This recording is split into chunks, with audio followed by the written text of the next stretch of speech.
한번 기도하겠습니다. 감사하신 주님, 하나님께서 저희들에게 많은 가르침을 주시고 그 율법의 말씀을 다 지키라고 명하셨습니다. 이 하나님의 명령 앞에서 저희가 오늘 어떤 마음을 주님 앞에 드려야 하는지 주신 말씀을 따라 생각해 보려고 합니다. 하나님의 말씀을 어떻게 다 지킬 수가 있느냐 하는 무거운 마음을 벗어나서 하나님의 마음을 읽고 기쁜 마음으로 하나님이 인도하는 길을 한 걸음 한 걸음 걸어갈 수 있도록 주님 저희를 도와주시옵소서. 예수님의 이름으로 기도하옵나이다. 아멘.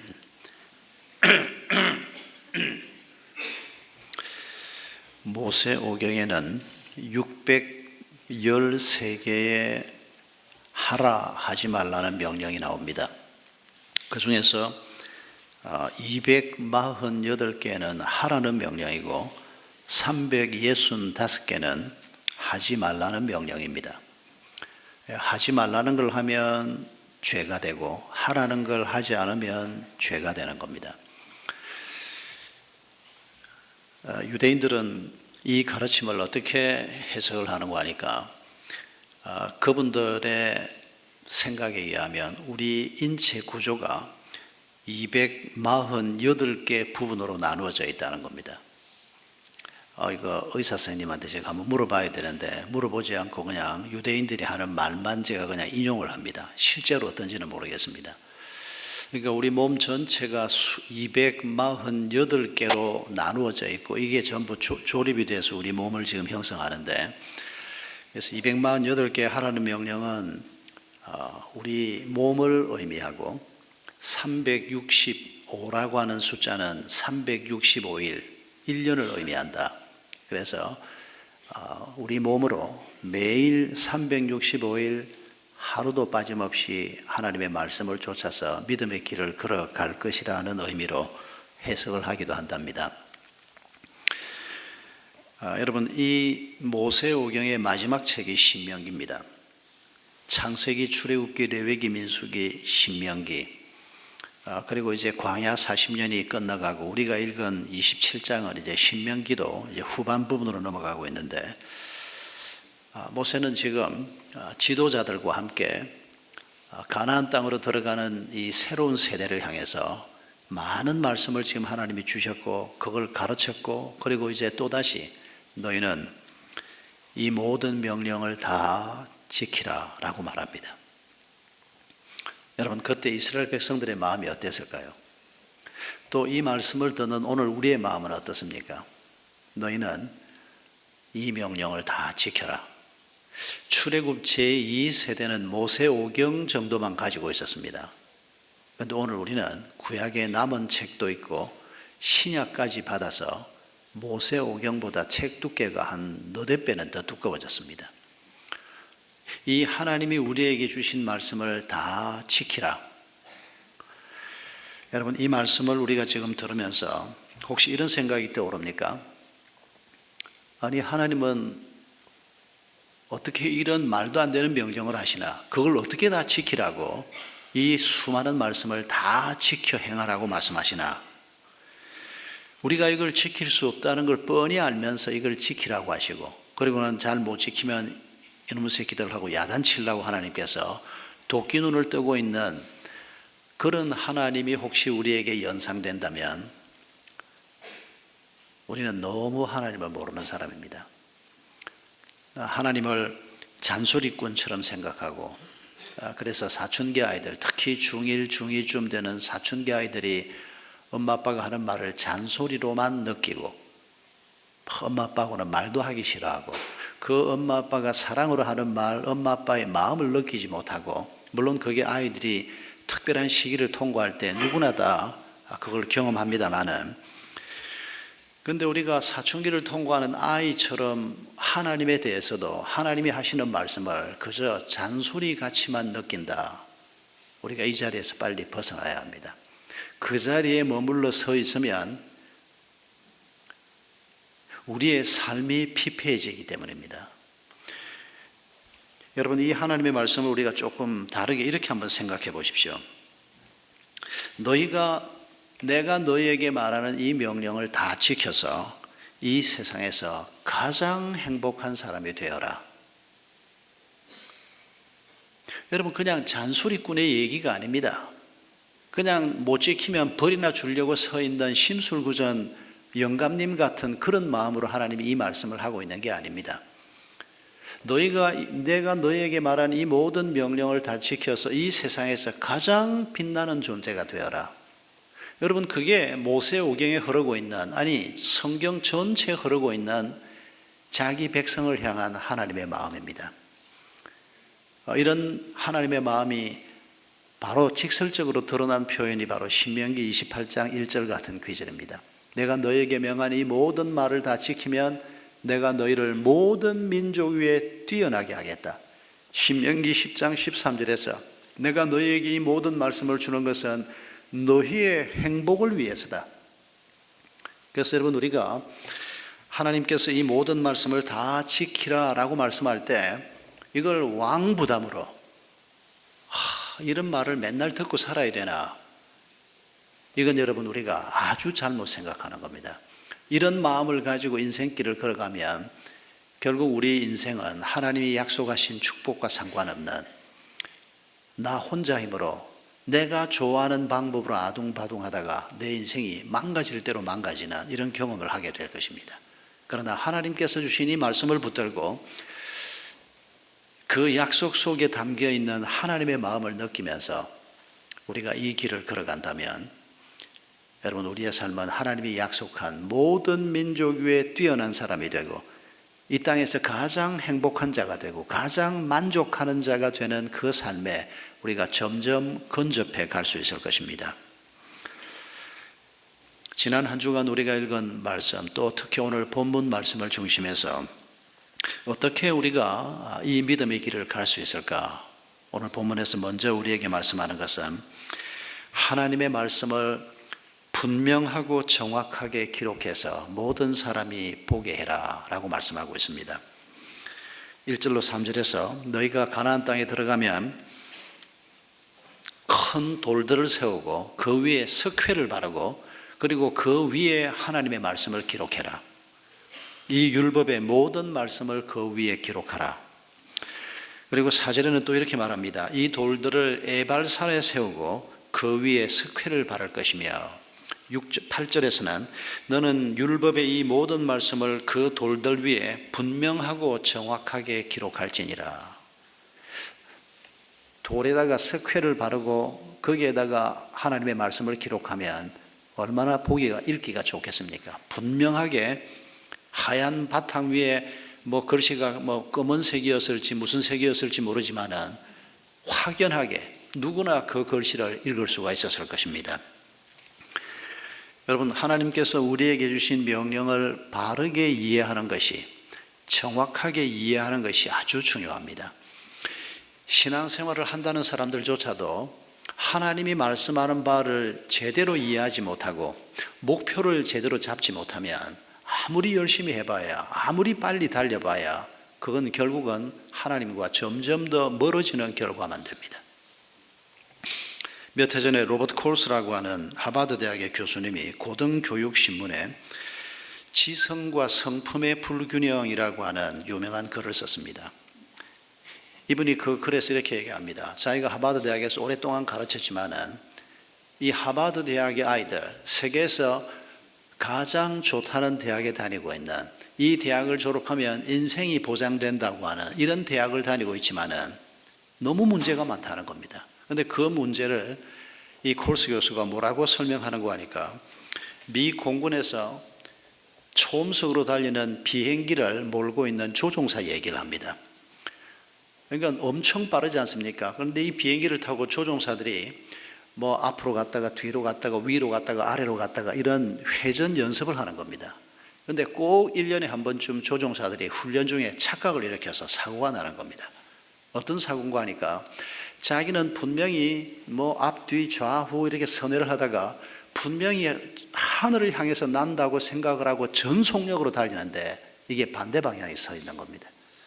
굉장히 훈련을 많이 받고 육체적으로도 강한 사람들이지만은 훈련을 하는 중에 꼭 이런 착각이 생기고 그 착각 때문에 조종사가 빠져나오지도 못하고 자기는 하늘을 지금 창공을 향해서 날고 있다고 생각하는데 방향이 정반대 방향으로.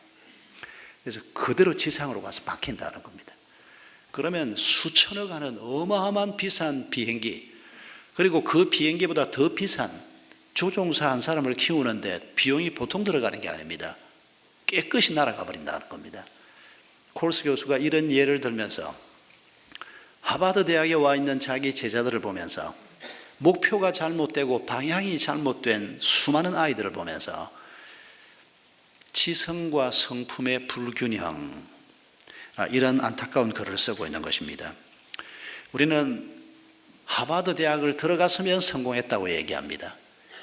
우리는 스카이 대학을 들어가면 성공했다고 얘기합니다. 축하한다고 얘기합니다. 정말 그럴까요? 좋은 회사에 취직을 하면 월급 많이 주는 회사에 들어가면 우리는 축하한다고 얘기합니다. 정말 그럴까요? 결혼을 하면 우리는 축하한다고 얘기합니다. 그 말을 우리가 하긴 해야죠. 좋은 일들이니까. 그러나 방향이 잘못되면 그 모든 것들이 오히려 더 불행을 향해서 빠른 속도로 달려가는 것에 불과하다는 것을 성경이 우리에게 말씀하는 겁니다. 613개의 율법이 모세오경에 있다고 말씀드렸습니다마는 이 율법은 세 가지 관계를 놓고 우리에게 말씀합니다. 하나님과의 관계, 이웃과의 관계, 그리고 자기 자신과의 관계, 여기에 자연과의 관계까지도 포함시킬 수도 있습니다. 그러니까 한 사람이 그리스도인으로 하나님의 백성으로 살아가면서 하나님과 어떤 관계를 맺고 이웃들과 어떤 관계를 맺고 자기 자신이 어떤 사람으로 살아갈 것인가, 이 관계에 대해서 율법들이 많이 말씀하고 있습니다. 에베소서 5장 18절을 보면 술 취하지 말고 성령의 충만을 받으라 라고 사도 바울이 말씀하고 있습니다. 근데 성령 충만을 받는다, 이 가르침을 주면서도 이어서 에베소서 5장 17절 이하 6장 9절까지를 보면 세 가지 관계를 얘기합니다. 부부 관계, 부모 자식 관계, 윗사람과 아랫사람의 관계. 이 관계 속에서 하나님의 백성이 성령 충만해서 어떤 사람으로 살 것인가, 이런 얘기들을 하고 있는 것을 볼 수가 있습니다. 여러분, 우리가 하나님의 말씀을 바르게 깨달으면 신비한 체험을 많이 한다, 그게 목표가 아닙니다. 날마다의 우리의 삶 속에서 우리가 하나님과 사람과 자연과 이 여러 가지 관계들 속에서 또 우리에게 주어진 과제들 속에서 우리가 어떻게 하나님이 약속하신 우리의 과제를 영광스럽게 해결하고 그 과제 앞에서 무너지지 않고 하루하루 감사하면서 살 수 있는가, 그걸 하나님께서 우리에게 가르친다는 것입니다. 우리가 오늘 본문에서 또 한 가지 발견하는 것은 우리가 이 명령을 다 지켜 행하라라고 하는, 이게 사람의 힘으로 할 수 없다는 것을 하나님도 아시고 이스라엘 백성들도 알고 우리도 알고 있습니다. 홍해가 갈라지는 걸 보았고 이집트에서 10가지 재앙이 놀랍게 하나님에 의해서 모세를 통해서 이집트 땅에 내리는 것을 그들이 함께 경험했습니다. 그러나 그걸로 부족했습니다. 하나님께서 계속해서 이스라엘 백성들을 가르치는, 하나님이 말씀하신 이런 삶을 살 수 있는, 성도의 삶을 살 수 있는 힘의 원천이 무엇이냐, 그게 바로 예배라고 말씀하고 있습니다. 오늘 본문에서도 5절 6절을 보면 쇠 연장을 대지 않은 돌단과 다듬지 않은 돌로 제단을 쌓아서 하나님께 예배를 드리라고 얘기합니다. 왜 쇠 연장을 대지 않은 돌단을 쓰라고 했을까? 그러니까 자연석을 쓰라는 겁니다. 또 혹은 이 돌을 가지고 제단을 만들 때 돌이 너무 맞지가 않아서 좀 깨더라도 쇠 연장을 대지 말라는 겁니다. 그러면 뭘 가지고 돌을 약간 이래 좀 뾰족한 부분들을 좀 잘라냈을지 짐작할 수 있습니다. 돌들끼리 부딪히게 한다든지 아무튼 쇠 연장을 대지 말라. 탈무드에서는 하나님 앞에 예배하는 제단은 하나님의 축복으로 말미암아 이 세상에서 하나님의 백성들이 좀 더 평안하게 좀 더 오래 살 수 있도록 하나님의 축복을 기대하면서 제단을 쌓는 건데, 이 쇠 연장이라고 하는 것은 전쟁을 통해서 사람의 생명을 단축하는 것이기 때문에 하나님께서 쇠 연장을 쓰지 말라고 말씀하신 것이 아닌가 이렇게 설명을 하기도 합니다. 아니면 우리가 이렇게 또 생각해 볼 수 있을 것입니다. 여러분, 우리가 자연 풍광을 볼 때 원래 있는 그대로의 모습과 사람이 손을 댄 모습과 비교를 하면 사람이 아주 창의적으로 잘 다듬으면 보기에 근사할 수도 있습니다만은, 그러나 있는 그대로의 모습이 아주 아름다운 것을 우리가 많이 보게 됩니다. 대개는 사람들이 손을 대면 원래 모습보다 못해지는 걸 많이 봅니다. 손대면 안 된다 그런 주장을 하는 게 아닙니다. 필요하면 우리가 좀 고쳐서 써야 하고 그걸 창의적으로 잘 만들어야 하지만은, 하나님께서 여기에서 하나님 앞에 제단을 쌓는데 이 예배를 놓고 하나님께서 너무 인위적인 요소들이 많이 들어오는, 이걸 하나님께서 우리에게 경고하고 계시는 게 아닌가. 제가 어릴 때 교회 맨바닥에서 예배를 드리다가 의자가 들어오게 됐습니다. 어른들한테 듣기만 한 겁니다만은 제 모 교회에도 의자를 놓자 하는 재직회 논의가 있었다고 합니다. 그런데 반대하는 분들이 많았다고 합니다. 어떻게 하나님 앞에 예배를 드리면서 의자에 버티고 앉아서 예배를 드리냐. 딱 무릎을 꿇고 앉아서 예배를 드려야지. 지금 생각하면 참 구닥다리 같다 이렇게 느낄지 모르지만은, 저는 제가 어릴 때 우리 부모 세대였던 제 고향 교회 장로님, 권사님, 집사님들이 그걸 가지고 실험했던, 그걸 한입 건너 제가 중학생 때 그 얘기를 들으면서 굉장히 공감을 했습니다. 그리고 이걸 어떻게 할 건가 궁금했습니다. 그런데 아주 지혜롭게 했습니다. 뒤에 반만 의자를 놓았습니다. 그리고 앞에는 방석을 놓고 원하는 대로 뒤에 앉고 싶은 사람은 뒤에 앉고 앞에 앉고 싶으면 앞에 앉고. 근데 중요한 건 뭔고 하니까 무릎 꿇고 앉겠다는 사람이 다른 사람을 비난하지 않았다는 겁니다. 그렇게 앉는 사람이 무릎 꿇고 앉겠다는 사람을 비난하지도 않았다는 겁니다. 아, 그래, 서로 하나님 앞에 좋은 방식으로 예배하자. 그래서 어떤 분들은 뒤에 앉고 어떤 분들은 앞에 앉고, 그러더니 한 몇 년 지나니까 제가 고등학생이 되니까 의자가 다 들어와 버렸습니다. 저는 그 과정이 참 중요하다고 생각합니다. 요즘 의자에 앉아서 예배한다고 하나님 앞에 건방지다 이렇게 생각하는 사람 없을 겁니다. 그러나 요즘도 있습니다. 의자에 앉긴 앉는데 다리를 이렇게 꼬고 앉아서 예배하면 어떤 분들은 예배 시간에 다리를 그렇게 꼬고 앉냐 그러고 와서 툭 차는 사람이 있습니다. 자기나 그렇게 하지 말고, 그 다리 꼬고 앉는 것이 꼭 그렇게 방자한 태도는 아닙니다. 그건 우리 문화에서는 그렇게 느끼는데 또 요즘 문화 속에서 젊은 사람들은 또 그렇게 느끼지 않는 것 같습니다.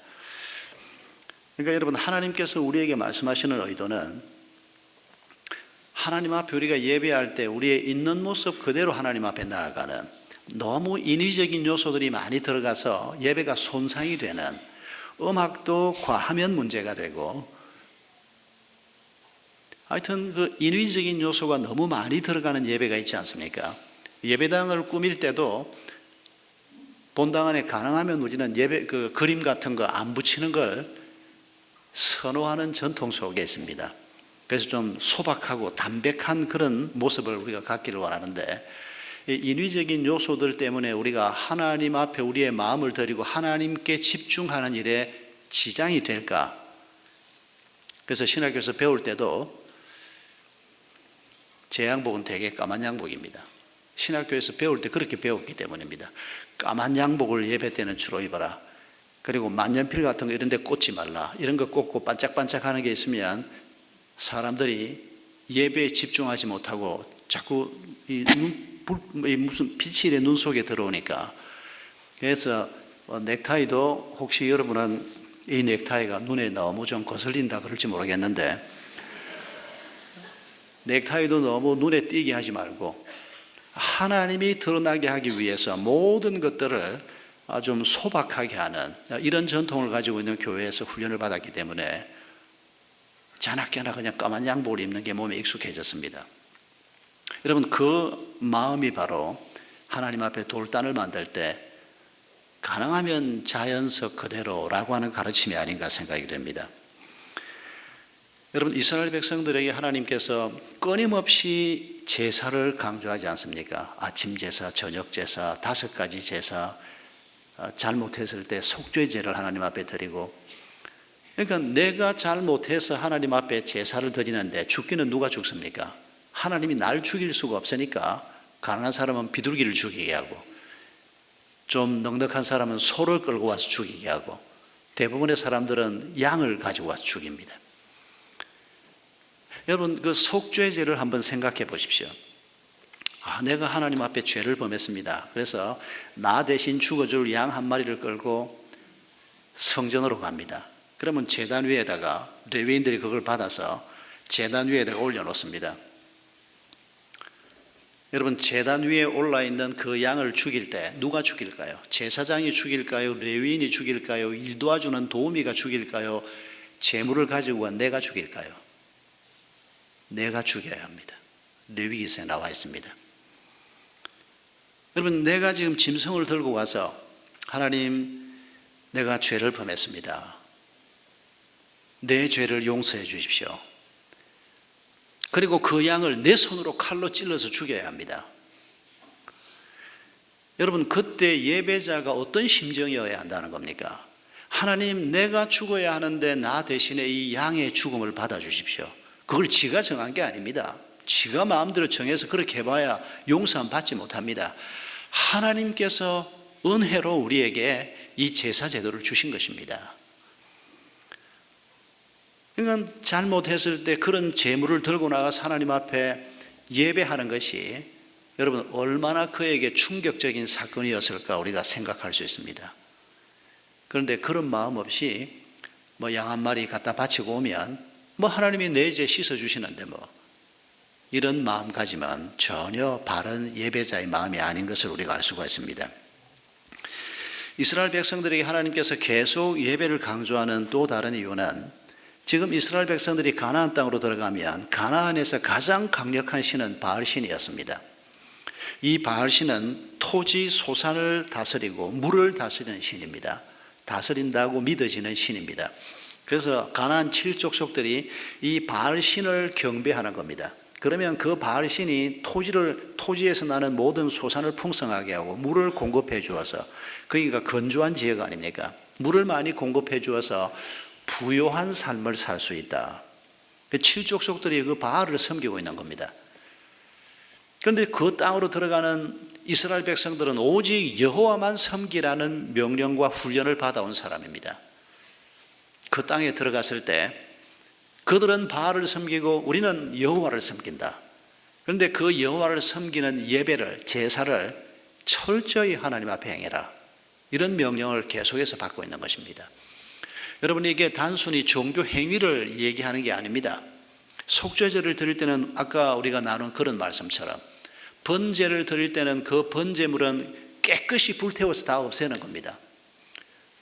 우리 자신을 하나님 앞에 드릴 때 바로 오늘 우리는 제물 없이 그냥 예배를 드리면서 구약 제사가 지금 우리 예배를 통해서 이루어지고 있습니다만은 나 자신이 온전히 다 불태워지고 온전히 하나님 앞에 드려지는 헌신, 화목제는 뭡니까? 화목제는 다 없애지 않고 제사를 드리면서 제사를 드리는 사람들이 나누어 먹는 제사입니다. 그러니까 지금 오늘 본문에서도 이 번제와 화목제를 드리라고 말하는데, 여러분, 우리가 다른 사람이 섬기는 것을 섬기는 것이 아니고 오늘도 주일이면 나는 하나님 앞에 예배한다. 이 예배에 와서 우리가 바른 마음으로 하나님께 우리 마음을 드리고 헌신하면 성령께서 우리 가운데 역사하시고 이 예배를 통해서 우리에게 공급되는 힘이 하나님의 말씀을 따라 사는 살고자 하는 우리 삶의 가장 중요한 동력이 된다는 것입니다. 그래서 예배를 소중히 여기는 사람이 그리스도인의 삶을 더 잘 살 수가 있다는 겁니다. 예배를 함부로 생각하는 사람은 그리스도인의 삶을 제대로 살기에 대단히 어렵습니다. 가끔씩 이런 분도 있습니다. 예배 그거 맨날 드리면 뭐하냐? 삶이 예배가 돼야지. 이 말은 반은 맞고 반은 틀린 말입니다. 우리의 삶이 예배가 돼야 한다. 생활 예배가 하나님 앞에 드려져야 한다. 그 말은 맞습니다. 그러나 삶이 예배가 되게 하기 위해서 예배적 삶을 우리가 제대로 드리기 위해서 예배 자체를 하나님 앞에 바르게 드리는 것이 중요하다는 겁니다. 이 예배를 빼먹고 이 공동체 예배, 목장에서 우리가 함께 모이는 예배, 가족들이 함께 모이는 예배, 이런 예배들을 소홀히 여기면서 내가 예배적인 삶을 잘 살겠다, 힘이 제대로 공급되지 않을 겁니다. 하나님이 말씀하신 대로 6절 7절에서 이스라엘에게 번제와 화목제를 드리라. 온전히 내 모든 것이 주님의 것임을, 주님 앞에 내 모든 것을 불태워 올려드리는 이 헌신, 그리고 함께 예배하는 사람들이 주님 앞에 드려지는 제물을 나누어 먹으면서 우리가 함께 이 길을 걸어가고 있다. 여러분, 이건 우리에게 굉장한 동력이 됩니다. 내가 힘들고 어려울 때 이 길을 나 혼자 가는 게 아니고 내 아내와 내 남편, 그저 동반자가 아니고 믿음의 동반자가 여기 있다. 목장에서 만나는 식구들이 함께 길을 걸어가고 있다. 목장에서 제대로 목장 생활을 하시는 분들이면 그 목장에서 공급되는 힘이 어떤 것인지를 다 경험하실 것입니다. 여러분, 하나님께서 우리에게 바로 이런 예배를 말씀하시는 것입니다. 26장 1절 이하에 보면 이런 예배와 함께 예배적인 삶을 우리에게 말씀합니다. 가나안 땅에 들어가 살 때 하나님이 주신 땅에서, 그러니까 가나안에 들어가서 농사를 지어서 첫 소산을 얻었을 때 그 첫 소산을 하나님께 드리라. 26장 11절에는 내 하나님 여호와께서 내 집에 주신 모든 복으로 말미암아 너는 레위인과 너희 가운데 거류하는 객과 함께 즐거워할지니라. 그 사람들은 농사를 짓지 않는 사람들입니다. 자기 수입이 따로 없는 사람들입니다. 그들과 함께 너희가 가진 것을 즐기라. 하나님을 향한 예배가 또 예배적인 삶이 있지만은 함께 길을 걸어가고 있는 사람들을 서로 품고 격려하고 이런 삶을 가르치고 있는 것입니다. 26장 12절 이하에는 구제를 위한 11조 규정이 나옵니다. 3년마다 한 번씩 11조를 또 내게 하는 겁니다. 그러니까 이스라엘 백성들은 11조를 하나는 떼서 제사장과 레위인의 생활비로 쓰게 하고 또 11조 하나를 더 떼서 예루살렘의 가족들이 내려가는 수련회 경비로 쓰게 합니다. 여러분, 소득의 10분의 1을 하나님께서 예루살렘을 매번 갈 수가 없지 않습니까? 멀리 있는 사람들은 가족들이 다 함께 올라가기 어렵습니다. 그래서 1년에 큰 절기 때 한 3번 정도 이스라엘 백성들이 가족과 함께 올라가는 겁니다. 그리고 하나님의 성전이 있는 그 예루살렘에서 때로는 한 주간을 머물고 며칠간을 머물면서 제사에 참여하고 그곳에서 하나님을 묵상하고 함께 교제하고, 이게 오늘 우리가 하고 있는 수련회하고 똑같은 겁니다. 마을 사람들이 함께 올라갑니다. 예수님 12살 때 마을 식구들이 함께 올라갔다가 그리고 이제 일정을 끝내고 고향으로 다시 돌아가는데 사흘 동안 예수님을 엄마 아빠가 안 찾아가지고 사흘 동안 가다가 보니까 애가 없다 이래가지고 다시 예루살렘으로 급하게 올라가지 않습니까? 그러니까 마을 사람들이 혼자 그 서울에 올라가서 그 촌사람들이 그 여러 가지 어려움도 있지 않습니까? 처음 가는 12살 아이도 있고 지혜에 서툰 사람도 있고 어디에서 함께 자야 될지 이런 것도 걱정되고, 그러니까 경험 있는 사람들과 함께 무리를 지어서 올라가서 한 주간 동안 거기에 머물면서 은혜에 잠기는, 이걸 위해서 수입의 10분의 1을 따로 떼라고 말씀했습니다. 여러분, 우리의 수입 중에서 우리 가족들의 영성 훈련을 위해서 우리가 쓰는 돈이 얼마나 되나 한번 생각해 보십시오. 이 위에 3년마다 11조를 또 하나 떼라는 겁니다. 이건 구제를 위한 11조입니다. 그러니까 이스라엘 백성들은 가나안 땅에 들어가면 최소한 23.3% 정도 수입해서 이걸 떼서 자기가 쓰지 말고 다른 사람이 쓰도록 하라. 이게 세금도 물론 포함되어 있습니다. 그래서 어떤 목사님은 지금도 구약의 이 예를 따라서 자기 수입의 23.3% 정도는 최소한 세금 내고 축의금 내고 뭐하고 하는 교회 헌금까지 포함해서 최소한 이 정도는 써야 한다. 그렇게 설교하는 목사님을 내가 한번 만난 적이 있습니다. 예, 뭐 그렇게 해도 괜찮습니다. 그러나 분명한 것은 몇 프로를 하느냐, 그보다 중요한 것은 여러분 번제의 의미를 우리가 늘 생각해야 합니다. 완전히 불태워서 하나님 앞에 올려드린다. 모든 것이 하나님의 것이라는 겁니다. 내가 가지고 있는 물질, 시간, 생명 모든 것이 하나님의 것으로 온전히 드려지는 이 제사를 우리가 기억하면서 그리고 또 함께 길을 가고 있는 사람들이 제사를 드린 후에 이 화목 제물을 나누어 먹는 것처럼 성전에 와서 제물을 나누어 먹는 것으로 충분치 않다는 겁니다. 너희 마을에서 배고픈 사람을 먹이기 위해서 너의 소득을 또 좀 떼라는 겁니다. 여러분, 이런 가르침 속에 그 중심에 예배가 있다는 것입니다. 하나님 앞에 예배를 드리면서 그리고 예배적인 삶이 점점 확대되어 가는, 그렇게 해서 가난한 사람들이 도움을 받고 나그네가 도움을 받고 하나님의 사랑과 자비가 온 공동체에 가득하고 온 사회에 가득한 이런 삶을 하나님께서 가르치고 있는 것입니다. 이런 말씀과 함께 그 명령과 규례를 행하라 라고 말씀하고 있습니다. 무조건 하나님께서 무거운 짐과 같은 수많은 명령을 주시고 지켜라, 지키면 내가 복을 주고 안 지키면 저주다. 여러분, 하나님께서 단순하게 주고받는 이런 방식으로 말씀하는 것이 아니고 그야말로 우리의 아빠로서 자식인 우리를 향해서 어떻게 하면 우리가 하나님 앞에 가장 복된 자로, 가장 뛰어난 자로 살 수 있게 할까? 그래서 주신 이 명령을 너희가 지켜 행하라 라고 말씀하고 있는 겁니다. 그러면서 축복과 저주를 선포하는 예식을 행하라. 이거 여러 번 나옵니다. 지금 가나안 땅에 들어가서 할 걸 한 번만 말씀하면 되지 몇 번씩이나 말씀하고 있습니다. 그리고 마침내 여호수아가 가나안 땅에 들어가서 말씀하신 대로 6지파를 따로 세워서 6지파는 그리심산 쪽에, 6지파는 에발산 쪽에, 제가 이 지역을 직접 아직 가보지는 못했습니다만은 여기 산이라고 써져 있지만은 아마 언덕 규모가 아닌가 싶습니다. 그래서 가운데 서서 얘기를 하면 이쪽 사람도 듣고 이쪽 사람도 들릴 수 있을 정도로, 그래서 축복을 선포하면 그리심산 쪽에 그리심 언덕 위에 서 있는 사람이 아멘, 저주를 선포하면 에발산 쪽에 있는 6지파의 대표들이 아멘. 이 예식을 여호수아가 들어가서 마침내 행하는 장면을 우리가 여호수아서에서 볼 수가 있습니다. 그걸 미리 지금 모세의 입을 통해서 지금 몇 번째 또 말씀하고 있는 겁니다. 축복과 저주를 선포해라.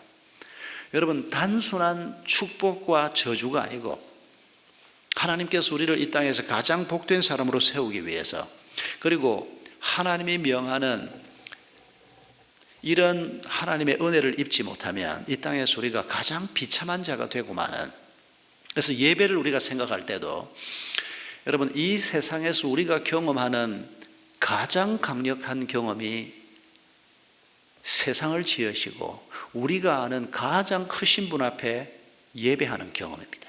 그분을 만난 경험, 그분을 끊임없이 경배하는 이 경험이야말로 우리가 이 세상에서 경험할 수 있는 가장 강력한 경험일 것입니다.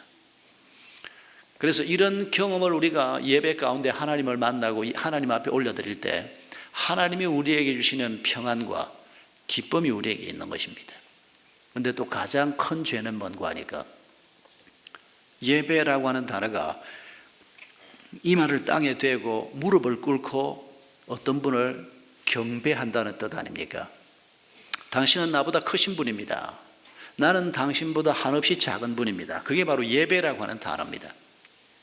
그런데 오직 하나님에게만 바쳐야 할 이 예배를 하나님이 아닌 바알 혹은 돈 이런 것들에 우리가 예배를 할 때 하나님이 공급하는 힘과 기쁨과 평안을 누리지 못하고 가짜를 우리가 받게 되는 것입니다. 이게 우리를 평안하게 하지 못합니다.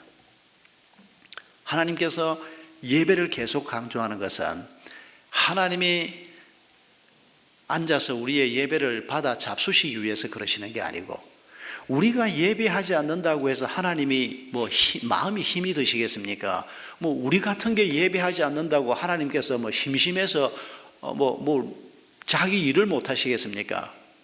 여러분, 하나님이 우리에게 예배를 가르치는 것은 이 크신 하나님과 우리가 계속해서 교제하면서 하나님이 공급하는 이 힘을 우리가 받도록, 그리고 하나님이 인도하는 이 길을 제대로 잘 걸어갈 수 있도록, 그리고 이 명령을 너희가 행하라. 그리하면 세상 모든 사람 위에 뛰어나게 될 것이다. 이 말씀을 우리가 기억하면서 지난 주간에 읽었던 명령 중에서 몇 가지 아마 여러분도 마음에 남는 것이 있을 것입니다만은, 저도 한 주간 본문을 다시 읽으면서 25장 1절 이하에 적당한 벌을 주라. 참 하나님이 세심하시다는 걸 느끼게 됩니다. 죄를 지은 사람에 관한 얘기입니다. 범법자를 놓고 태형 40을 때리라. 그 이상은 때리지 말라. 우리 곤장 같은 겁니다. 태형 40을 맞으면 사람이 반죽음 상태까지 아마 가지 않겠나 싶습니다.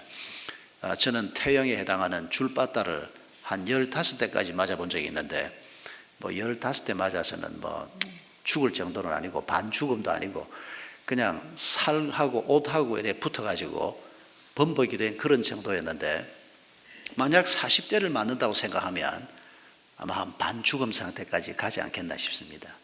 그런데 죄를 범한 자를 놓고 하나님께서 40대 이상은 때리지 마라. 이게 무슨 말입니까? 여러분, 죄를 범했지만은 그 정도 때렸으면 정신을 차릴 놈은 다 차리고, 정신 안 차릴 놈은 그래도 또 그러겠지만은, 여러분, 매를 때리라고 하는, 태형을 가하라고 하는 이 가르침 속에서도 하나님의 마음이 이렇게 담겨 있는 걸 볼 수가 있습니다. 그래서 유대인들은 하나님이 40을 넘지 말라 이 명령을 주신 걸 생각하면서 하나, 둘, 셋, 매를 때릴 때 옆에서 세는 사람이 있지 않습니까? 혹시 이 사람이 잘못 세가지고 40 했는데 이게 41번이 되면 하나님의 명령을 어기게 되니까 40을 때리지 않고 반드시 39을 때렸답니다. 그러니까 하나님의 말씀을 지키려고 그만큼 애를 썼다는 거죠. 여러분, 이 말씀이 오늘 우리에게 의미하는 바가 뭡니까? 누가 나한테 좀 잘못했습니다. 확 죽여버릴까 그냥? 아니, 잘못했으면 그 잘못한 것에 대해서 우리가 야단을 친다든지 해야죠. 물론 특히 부모가 자녀를 키우면서 애들이 잘못했을 때 따끔하게 야단치는 거 해야죠. 그런데 이게 내 기분을 따라서 왔다 갔다 합니다. 그냥 잘못한 건 요만큼인데 내 기분이 좋으면 괜찮아. 똑같이 그만큼인데 내 기분이 나쁘면 매를 들고 나타나고 그냥. 이런 부모가 공정하지 못하고 바르게 처신하지 못할 때 아이들은 부모 앞에서 어쩔 줄을 모릅니다. 네가 이거 잘못했으니까 매 맞아야 한다. 매 맞는 거 따끔하게 매 맞는 거 생각하면서 다시는 이런 짓 하면 안 된다. 이렇게 설득을 해야 되는데 그런 기준이 없으니까, 그러니까 애들에게 넣는 게 뭔가 하니까 눈치만 듭니다. 엄마가 기분이 좋으냐 나쁘냐. 그리고 나중엔 애들이 분노하게 됩니다. 이 부모의 태도가 애를 망치게 됩니다. 저도 딸들한테는 그러지 않았는데 아들이 어릴 때는 왜 그랬는지 모르겠어요. 아들은 좀 강하게 키워야 된다 이런 개똥 철학 같은 게 있어가지고 조그마한 4살 5살 때 잘못하면 설명은 제가 했습니다. 그리고 손바닥 그럼 5대, 그럼 한 대 때리면 애가 아파서 더 이상 못 맞겠다 그러는데도 기어이 5대를 다 때렸습니다. 지금 생각하면 참 지혜롭지 못했는데, 그래도 애가 빗나가지 않고 중1, 중2 그 무서운 시기를 지날 때는 우리 아이도 똑같았습니다. 그래서 이 자리에서 우리 샘물중고등학교 축제가 있었는데 엄마들 간증할 때 어쩌면 중1, 중2 때 아이들이 그러는지 이런 얘기를 했는데 다 똑같죠. 우리 아이도 중2 때 가정예배 드리면서 나는 하나님이 있는지 모르겠다고 폭탄선언을 했던 때가 딱 그 나이 때였습니다. 중1, 2에서 3으로 넘어가는 때가 제일 어려운 때 같습니다. 그런 자녀를 가지고 있는 부모는 정신을 바짝 차려야 합니다. 아이를 잡으란 말이 아니고 아이를 어떻게 하면 잘 도울 수 있을까? 엄마 아빠가 신경을 바짝 써야 합니다. 그러면 평생 아이들에게 누를 끼치게 되기 때문입니다. 아이들 뿐이겠습니까? 우리 주변에 있는 다른 사람들도 마찬가지입니다. 25장 5절 이하에 보면 형제 집을 세우는 자가 되라 이런 말씀이 나옵니다. 그 당시 하나님께서 주신 형제, 가족들 안에서 형제가 죽어버립니다. 그러면 이제 아들 없는 부인이 혼자 남았을 때 그 집을 세우는 방법이 그 여성과 결혼을 해서 그 여성이 아들을 얻게 하는 겁니다. 그러면 그 아들이 아버지의 유산을 물려받을 수 있고 그 아버지의 이름이 계속 이어져 갈 수가 있습니다. 이 제도를 하나님이 구약에서 주셨는데 우리를 좀 혼돈을 일으키게 하는 것은 레위기 20장 21절을 보면 누구든지 그의 형제의 아내를 데리고 살면 더러운 일이라 그가 그의 형제의 하체를 범하면 그들에게 자식이 없으리라 이런 저주까지 붙어 있습니다. 이 얘기하고 지금 오늘 본문에 나오는 얘기하고 도대체 어떻게 관계가 되는 건가? 그러니까 형제 아내를 내가 책임을 져야 하는 어떤 사람이 기업 물을 자로 책임을 지면 그 부인을 책임을 져야 합니다. 그 사람에게만 허락되는 겁니다. 그런데 이런 그 집을 세우기 위해서 결혼해서 아들을 낳는 것까지 책임을 져주는 것은 그 당시에 허락된 방법인데 이런 제도가 아닌 그냥 가령 형제가 아내를 버렸다. 그러면 이제 더 이상 형제의 아내가 아닙니다. 이혼 정서까지 써줘서 버렸다. 그런데 그 여자를 형제가 결혼해서 데리고 사는 것은 하나님 앞에 저주가 있을 것이다. 왜 이런 제도를 줄까요? 어차피 이제 그 형제하고는 아무 상관이 없는 사람인데 이건 하나님께서 가족 관계를 중요하기 때문에 이런 명령을 주신 것이 아닌가 이렇게 해석해 볼 수가 있습니다.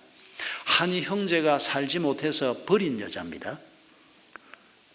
그러면 두 사람 사이는 아주 재미없는 사이인데 그런데 같은 형제가 그 사람을 또 좋아해 가지고 결혼해서 살겠다 그런 짓 하지 말라는 겁니다. 그럼 요즘에 와서도 이런 일이 혹 벌어지면 어떻게 해야 되나? 알아서 하십시오. 요즘도 구약의 율법을 문자적으로 우리가 지켜야 하나? 이런 항목은 참 어렵습니다. 이런 항목은 정말 형제하고 또 혹은 사촌도 있지 않습니까? 이 형제란 말이 꼭 친형제만이 아닙니다. 간혹 이런 일을 보게 됩니다. 드라마에서만 보는 게 아니고 이게 참 어려운 일인데 하나님이 주신 명령에 대한 원리를 붙드는 것은 분명합니다. 가족 관계가 깨지지 않도록 하라는 겁니다. 이 가족이라고 하는 공동체가 너무 중요한 공동체인데 이 공동체를 잘 지켜갈 것을 하나님이 말씀하는 겁니다. 25장 11절 이하에서는 경계를 넘지 말라는 가르침이 나옵니다. 두 남자가 싸울 때 한 남자의 아내가 자기 남편을 돕기 위해서 자기 남편하고 싸우는 남자를 공격하는 것, 그건 있을 수 있는 일입니다. 특히 이런 상황은 자기 남편이 기운이 좀 딸려서 매를 더 맞는다든지 이런 상황이 아니겠나 싶은데, 근데 문제는 그랬을 때 이 여성이 자신의 손으로 상대방 남자의 엄낭을 잡거든 그 여자의 손을 찍어버리고 내 눈이 그 여자를 불쌍히 여기지 말라 이렇게 말합니다. 여러분 싸움 중에 실수로 그랬거나 아니면 의도적으로 그랬을 수도 있습니다. 상대방의 엄낭을 잡는다. 이게 엄청난 충격이고 그렇게 해서 생식기능에 손상이 있을 것을 하나님이 걱정하신 것이 아닌가 생각이 되고 또 하나는 품위를 잃는 일이라는 것입니다. 그러니까 내가 지금 그 싸움판에서 내가 끼어들어서 내 남편을 편을 든다. 있을 수 있는 일입니다. 그러나 지나치지 말고 경계를 넘지 말라는 겁니다. 적절하게 행하라는 겁니다. 하나님의 백성들이 그 상황에 적절하지 않고 자기 판단을 따라서 자기 입장만 생각하고 지나치게 행하면서 경계선을 넘어서는 것, 이게 우리 생활 속에 너무 많습니다. 부부가 싸울 때도 경계선을 넘지 말라. 주로 어떻게 경계선을 넘습니까? 걸핏하면 그만 살자 그럽니다. 참 고약한 말입니다. 그게 상처가 되는 말이고, 아니 진짜 안 살 거면서 그러면 모르지만은 그 말을 하고 곧 여보 미안해 그러고 또 용서를 구하고 살 거면서 그렇게 상처를 안겨주는 말을, 그게 고스란히 자기에게 돌아오게 되어 있습니다. 그리고 그게 아이들한테 고스란히 돌아갑니다. 부모가 서로 상처를 받고 부모가 서로 피를 흘리고 있으면 아이들한테 어떻게 그게 안 돌아갑니까? 그렇게 해서 어떻게 영광스러운 하나님의 교회인 가정이 세워지겠습니까? 여러분, 구약에서 하나님이 말씀하고 있는 이 가르침이 외형적으로는 그 상황에서 일어난 어떤 케이스를 놓고 우리에게 말씀하지만은 그 말씀 속에 원리가 담겨 있고 그 원리는 오늘도 그대로 적용해야 하는 아주 중요한 가르침들이 계속해서 성경에 나오고 있습니다. 그래서 여러분, 신명기 끝난 다음에 큐티 시작하겠다 그런 소리 하지 마시고, 뭐 하도 그냥 명령이 많이 나오고 반복도 많이 나오고, 그만했으면 알아들었는데 또 얘기하고, 여러분 그건 하나님이 반복하시는 것은 우리가 잘 못 알아듣기 때문에 반복하는 겁니다. 강조하고 싶어서 반복하는 겁니다. 그래서 성경이 반복하면 그냥 고요히 듣는 것이, 내가 하도 잘 못 깨달으니까 하나님이 또 여기다 또 이렇게 써놨구나, 이런 마음가짐으로 겸손하게 하나님의 말씀을 분명히 깨닫고, 그리고 하나님 앞에 끊임없이 겸손한 자세로 예배자의 자세로 하나님 앞에 나아가서 하나님이 공급하는 힘을 우리가 받으면서, 그리고 하나님이 말씀하신 명령이 무엇인가, 부부는 어떻게 살아야 하고 자녀는 어떻게 키워야 하고 부모는 어떻게 효도해야 하고 돈은 어떻게 벌어야 하고 어떻게 써야 하고 문제가 생겼을 때 그 문제를 어떻게 우리가 극복할 수 있는가, 여러분 성경이 놀랍게 가르치고 있습니다. 여러분, 이런 마음으로 이번 한 주간도 하나님의 말씀을 더 가까이 하는 한 주간이 되기를 바랍니다. 우리가 그렇게 하나님의 말씀을 가까이 할 때 하나님의 뜻이 하늘에서 이루어진 것처럼 우리에게서도 내 가정을 통해서도 이루어질 것입니다. 하나님의 뜻이 3500년 전 출애굽 제2세대를 통해서 이루어진 것처럼 오늘 우리를 통해서도 이루어질 것입니다. 이런 놀라운 하나님의 은혜를 기대하면서 또 새로운 한 주간을 잘 출발하시기를 바랍니다. 이제 우리 함께 찬송하겠습니다.